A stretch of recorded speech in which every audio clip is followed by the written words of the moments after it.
Hello and welcome back to my channel. So आज के इस वीडियो में हम लोग डिस्कस करेंगे पॉल्यूटेंट एंड इट्स टाइप, जो कि पीडीई का बहुत ही इंपॉर्टेंट टॉपिक है और मोस्टली एनटीए यहाँ से क्वेश्चन अपने फ्रेम करते हैं। तो चलिए वीडियो स्टार्ट करते हैं। सबसे पहले डिस्कस करेंगे पॉल्यूटेंट क्या होते हैं और कितने टाइप्स के होते हैं। तो बेसिकली पॉल्यूटेंट टू टाइप्स के हैं। First is primary, second is secondary pollutant. Okay, तो एक लिस्ट मैंने ना प्रिपेयर कर दी है जिसमें प्राइमरी पॉल्यूटेंट कौन से होते हैं और सेकेंडरी पॉल्यूटेंट कौन से होते हैं, वो मैंने मेंशन कर दिया है, जो कि एग्जाम के पॉइंट ऑफ व्यू से बहुत ही इंपॉर्टेंट है। ठीक है, तो वन बाय वन हम लोग इसका डिटेल समझते हैं कि कौन से प्राइमरी कैटेगरीज में आते हैं, कौन से सेकेंडरी में।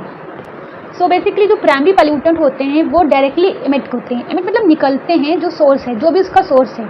ठीक है, ये किसी भी केमिकल रिएक्शन से जो रिएक्ट करके फॉर्म नहीं होते हैं, ये डायरेक्टली उस सोर्स से निकलते हैं जिससे वो प्रोड्यूस हो रहे हैं या फिर उत्पन्न हो रहे हैं, ये कह सकते हैं। एक हिंदी शुद्ध टर्म में बात करें तो जो भी एटमॉस्फेयर में पॉल्यूटेंट या कंपोनेंट प्रेजेंट है ऑलरेडी, उनसे डायरेक्टली ये लोग जो हैं, जो प्राइमरी पॉल्यूटेंट है, डायरेक्टली इमिट होता है। ठीक है, तो जो मेन कैटेगरी है और जो एग्जाम में मोस्टली पूछे जाते हैं वो बेसिकली कौन से इंपॉर्टेंट प्राइमरी पॉल्यूटेंट के अंदर आते हैं। तो फर्स्ट इज कार्बन मोनोऑक्साइड, ठीक है, second nitrogen oxide, third is sulphur oxide, fourth is particulate matter and last is VOCs। तो जो कार्बन मोनोऑक्साइड है, ये आप समझ लो कौन सा पॉल्यूटेंट किस किस से एमिट होता है। जैसे कार्बन मोनोऑक्साइड ये व्हीकल से निकलता है, फ्यूल हो गया, इन सब चीज़ों से ये कार्बन मोनोऑक्साइड जो होता है वो एमिट होता है। नाइट्रोजन ऑक्साइड ये जो है हमारा, जैसे प्लास्टिक को बर्न करते हैं, जो वुड से जो लोग घर में जो चूल्हे नहीं होते गाँव या विलेज में, तो मतलब जब चूल्हा बनता है तो खाना बनता है, उससे जो वुडन से जो बर्न होती है उससे जो स्मोक निकलता है, नाइट्रोजन ऑक्साइड उससे होता है। सल्फर ऑक्साइड जो है वो बेसिकली वोल्केनो इरेक्शन हो रहा है उससे निकलेगा, या फिर इंडस्ट्रीज जो होती हैं उनसे जो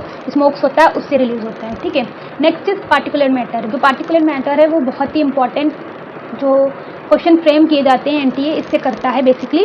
तो जो पार्टिकुलर मैटर है वो कैसे रिलीज होता है, वो जो हमारे डस्ट पार्टिकल्स हो गए, जो भी आप अपने घर में अगर डस्टिंग कर रहे हो, या स्मॉल पार्टिकल्स होते हैं वो पार्टिकुलर मैटर में आते हैं। वो जो VOCs है वो बेसिकली जैसे पेंट्स हो गए घर में हम लोग, वो इंडोर पॉल्यूटेंट से ही कॉज होता है। VOCs पेंट्स में होता है, जो प्लांट्स में बहुत से ऐसे हैं जो रिलीज करते हैं VOCs। सो ये जो बेसिकली प्राइमरी पॉल्यूटेंट के जो इंपॉर्टेंट टाइप्स थे वो मैंने आपको बताए हैं, और ये आपको माइंड में रखना ना, अच्छे से समझ के रखना। अगर समझ जाओगे कौन सा पॉल्यूटेंट किससे रिलीज होता है, किससे उसका बेसिकली सोर्स क्या है, तो आपको इजीली समझ में आ जाएगा। ठीक है, नेक्स्ट अब हम लोग मूव करते हैं अपने सेकेंडरी पॉल्यूटेंट्स पे। सो सेकेंडरी पॉल्यूटेंट जो बेसिकली है वो फॉर्म होता है डायरेक्ट सोर्सेस से नहीं, वो इन्वायरमेंट में जो ऑलरेडी पॉल्यूटेंट प्रेजेंट हैं उनसे रिएक्ट करके जो पॉल्यूटेंट न्यू बनता है वो होते हैं कौन से, सेकेंडरी पॉल्यूटेंट। ठीक है, जैसे कि ये जो बेसिकली रिएक्ट करते हैं, जो अदर सब्सटेंस हैं जैसे कि सनलाइट, वाटर और नेचुरल अकरिंग गैसेस हैं, उनसे रिएक्ट करते हैं और न्यू एक पॉल्यूटेंट अपने प्रिपेयर होता है। जैसे कि ग्राउंड लेवल ओजोन हो गया है, स्मोक हो गया, एसिड रेन, पार्टिकुलेट मैटर, ये सारे कौन किस लिस्ट में आते हैं, सेकेंडरी पॉल्यूटेंट में। ठीक है, अब जो नेक्स्ट है वो बहुत ही इंपॉर्टेंट टॉपिक है एग्जाम पॉइंट ऑफ व्यू से। तो जो वो है हमारा POPs क्या है, परसिस्टेंट ऑर्गेनिक पॉल्यूटेंट। ठीक, हर एग्जाम में इससे एक ना एक क्वेश्चन आपको तो दिख ही जाएगा हर शिफ्ट में। ठीक, तो आज हम लोग इसको इजीली इस प्रॉपर्टीज से लर्न करेंगे तो वो हमको अच्छे से समझ में आ जाएगा कि POPs होते क्या हैं।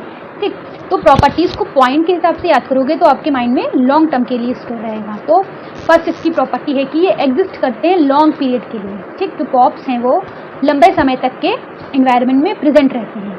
ठीक, और ये इंटेंशनली और अनइंटेंशनली दोनों ही तरीके से फॉर्म्ड होते हैं, मतलब जानबूझ के भी करते हैं हम लोग पॉप्स को क्रिएट, और कभी कदार अनइंटेंशनली मतलब जानबूझ के नहीं भी करते हैं। ये पॉल्यूटेंट जो पॉप्स हैं वो खुद ब खुद क्रिएट हो जाते हैं। ठीक है, नेक्स्ट क्या है, कार्बन बेस्ड सब्सटेंसेस। तो जो पॉप्स हैं उसमें कौन सा बेस्ड सब्सटेंस है, कार्बन सबसे ज़्यादा बेस्ड सब्सटेंस प्रेजेंट होता है पॉप्स में। और जो है ये लॉन्ग रेंज ट्रांसपोर्ट है। रेंज ट्रांसपोर्ट मतलब ये बहुत दूर तक के फैलते हैं, बस ये नहीं कि थोड़ी ही लिमिट तक के सीमित रहें, इसका रेंज जो है वो काफ़ी वाइड है। फिफ्थ पॉइंट क्या है, ये एक्यूमुलेट हो जाते हैं लिविंग बींग्स में और एनवायरनमेंट में। तो जो बेसिकली पॉप्स है वो एमिट होता है और बेसिकली फॉर्म और स्टोर किसके अंदर होता है, हम ह्यूमन बींग्स के अंदर। ठीक है, और जो इन्वायरमेंट है उसमें भी लॉन्ग टर्म के लिए रहता है। और बेसिकली जो इसका मेन इफेक्ट है, टारगेट है, वो क्या है, प्रेग्नेंट वुमेन और चिल्ड्रन। तो ये प्रॉपर्टी अच्छे से किसी एक पेपर पे नोट डाउन कर लेना, बहुत ही इंपॉर्टेंट है, और इसके थ्रू याद करोगे तो पॉप्स बहुत ईजिली समझ आएगा। ठीक है,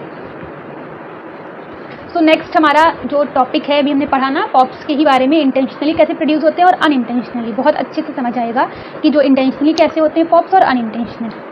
जो इंटेंशनली की कैटेगरीज में कौन से आते हैं? 2, DDT और PCBS। ठीक है, DDT क्या है? जो फार्मिंग के टाइम DDT पेस्ट कंट्रोल करने के लिए बेसिकली यूज़ किया जाता है। PCBS जो है वो यूज़ होते हैं किसमें? पेंट्स और प्लास्टिक में। अब हम लोगों ने कभी सोचा तक नहीं होगा, पेंट्स में भी जो है पॉप्स पाए जाते हैं। हम लोग बहुत खुशी खुशी से पेंट करवाते हैं घर में, लेकिन ये पेंट्स जो हैं क्या कंसिस्ट करते हैं? पॉप्स को। और प्लास्टिक तो ऑलरेडी हार्मफुल है, ये भी क्या है? पॉप्स का ही एक इंटेंशनल सोर्स है। ठीक, अब बात करते हैं अनइंटेंशनल सोर्स कौन कौन से हैं।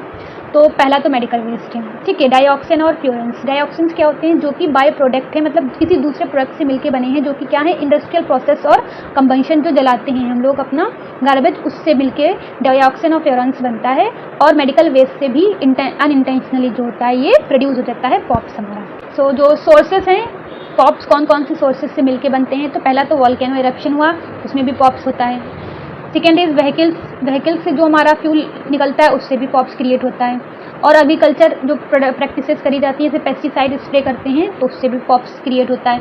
प्रोडक्शन या फिर प्रोसेसिंग इंडस्ट्रीज से जो स्मोक या फिर जो हार्मफुल गैसेस निकलती हैं उससे भी पॉप्स क्रिएट होता है। और क्या? सॉलिड वेस्ट जो होता है गार्बेज हमारा, सॉलिड वेस्ट और लैंडफिल्स और जो ट्रांसपोर्ट में यूज़ करा जाता है उससे भी क्या होता है? पॉप्स क्रिएट होते हैं। ठीक है, ये सोर्सेज दिमाग में अपने अच्छे से रखना, फोटो से ही, पिक्चर से तो समझ में आएगा। नेक्स्ट हम लोगों का टॉपिक क्या है? VOCs। पॉप्स के बाद VOCs सेकेंड जो है बहुत ही इंपॉर्टेंट टॉपिक है PDE का। क्या है? VOCs, volatile organic compounds.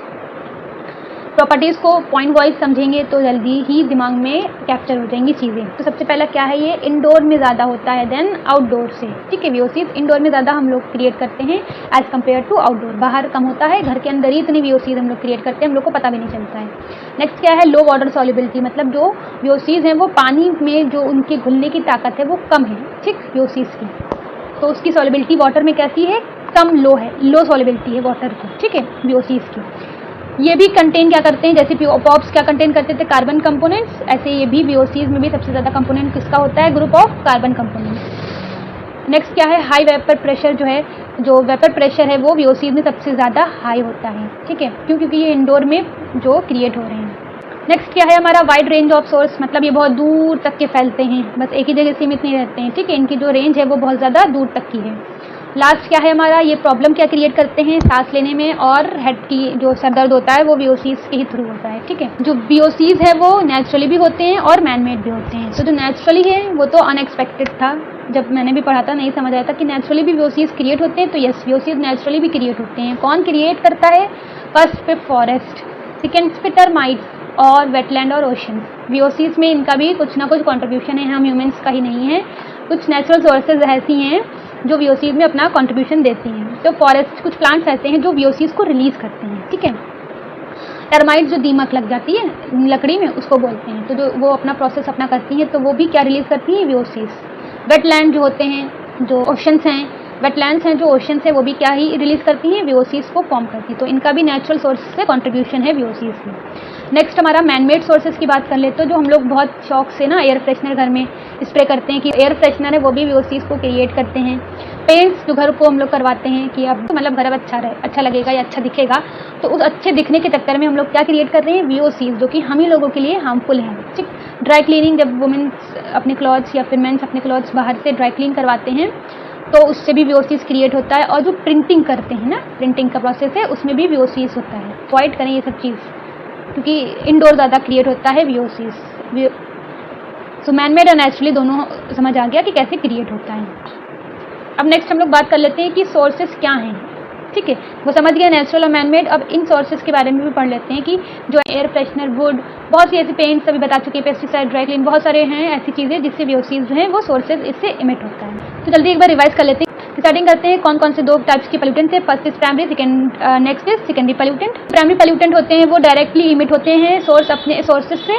ये इन्वायरमेंट में जो ऑलरेडी पोल्यूटेंट प्रेजेंट है उनसे रिएक्ट करके नहीं बनते हैं, ये डायरेक्ट इमिट होते हैं। ठीक है, कौन कौन से हैं देख लेते हैं एक बारी। Carbon monoxide, nitrogen oxide, sulphur oxide, particulate matter और VOCs। ठीक है, नेक्स्ट है हमारा सेकेंडरी पोल्यूटेंट। सेकेंडरी पोल्यूटेंट वो पोल्यूटेंट्स होते हैं जो की इन्वायरमेंट में ऑलरेडी पोल्यूटेंट या फिर सब्सटेंस प्रेजेंट हैं, उनसे रिएक्ट करके न्यू पोल्यूटेंट बनाते हैं, वो सेकेंडरी पोल्यूटेंट की लिस्ट में आते हैं। कौन कौन सा है? Ground level ozone, smoke, acid rain और पार्टिकुलेट मैटर। ठीक, अब उसके बाद हम लोग ने पॉप्स पढ़ा, पॉप्स की प्रॉपर्टीज़ पढ़ी। फर्स्ट प्रॉपर्टी है कि ये लंबे समय तक हमारे इन्वायरमेंट में प्रेजेंट रहते हैं, इंटेंशनली और अनइंटेंशनली दोनों तरीके से हो जाते हैं।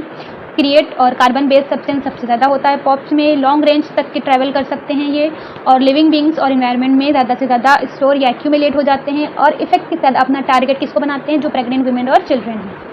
उसके बाद हमने पॉप्स के बारे में पढ़ा, इंटेंशनली कौन से होते हैं, डीडीटी और पीसीबीज। डीडीटीज किस लिए यूज़ करते हैं, मॉस्किटोज और इंसेक्ट को किल करने के लिए। पीसीबीज हम लोग पेंट्स और प्लास्टिक को यूज़ करते हैं तब पीसीबीज बनते हैं।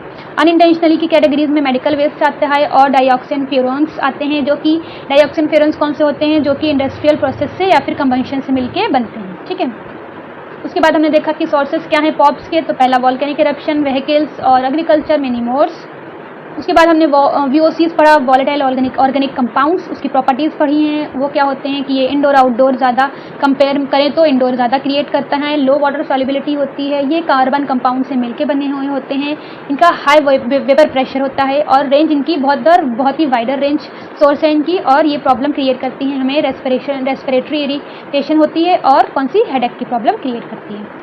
उसके बाद हम लोगों ने देखा वीओसीज नेचुरली और मैन मेड दोनों तरीके से होता है। नेचुरल सोर्सेज में फॉरेस्ट, टर्माइट, वेटलैंड और ओशंस आते हैं, और मैन मेड सोर्सेज में air freshener, paints, dry cleaner, printing से आते हैं। और सोर्सेज क्या हैं हमारे, एरोसोल स्प्रे हो गया, वुड हो गया, एयर फ्रेशनर हो गया, पेस्टिसाइड, पेंट्स, बहुत सारी ऐसी चीज़ें हैं वीओसीज जो कि क्रिएट करती हैं और मोस्टली इंडोर में होता है।